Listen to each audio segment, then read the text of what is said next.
చాలా students abroad వెళ్ళాలని dream చేస్తారు, కానీ ఫస్ట్ స్టెప్ దగ్గరే స్ట్రెస్ అవుతారు. స్టూడెంట్స్కి ప్రాబ్లమ్ అయ్యేది ఇక్కడ అంటే they get panic, they get nervous when they see the immigration officer. Even everything is proper, అంతా ఎవ్రీథింగ్ పర్ఫెక్ట్ ఉన్నా సరే ఏదో టెన్షన్, ఏదో బాధ. యూఎస్ ఇప్పుడు రైట్ టైమేనా అండి పంపించడానికి పిల్లల్ని? రేపు జాబ్ వచ్చిద్దా? ఈ మధ్య ఇంకొకటి మార్కెట్లో కొత్త ఆఫర్స్ వస్తాయి, silver coin, flight ticket free. అతను చేసే చిన్న మిస్టేక్ వల్ల స్టూడెంట్ కెరియర్ స్టాప్ అయింది. ఈ డాలర్స్ అండ్ ఓవర్ కంపెనీస్ కూడా ఉన్నాయి, మరి వాళ్ళు ఎందుకు ఆఫర్ చేయట్లేదు? లాక్డౌన్ టైంలో కూడా we have seen like more than 70 to 80% approval. They stay on the same visa for 5 years. After that they eligible for the green card.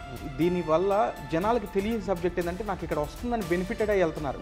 International students ఎవరన్నా student visa మీద వెళ్తుంటే air India the give an option, additional 23 kgs luggage ఇస్తారు. So దానికి air ఇండియాని ఒకసారి contact అవ్వాలి. Contact అయితే I'm going on student visa, so నాకు అడిషనల్ లగేజ్ కావాలి. ఒక ఎక్స్ ఫ్యాక్టర్ డబ్బు ఖర్చు పెట్టినా వై ఫ్యాక్టర్లో డబ్బు వస్తుంది కాబట్టి ఫైల్ గ్రాప్ చేసుకోవటం ఆడే ఒక ఫూలిష్ గేమ్.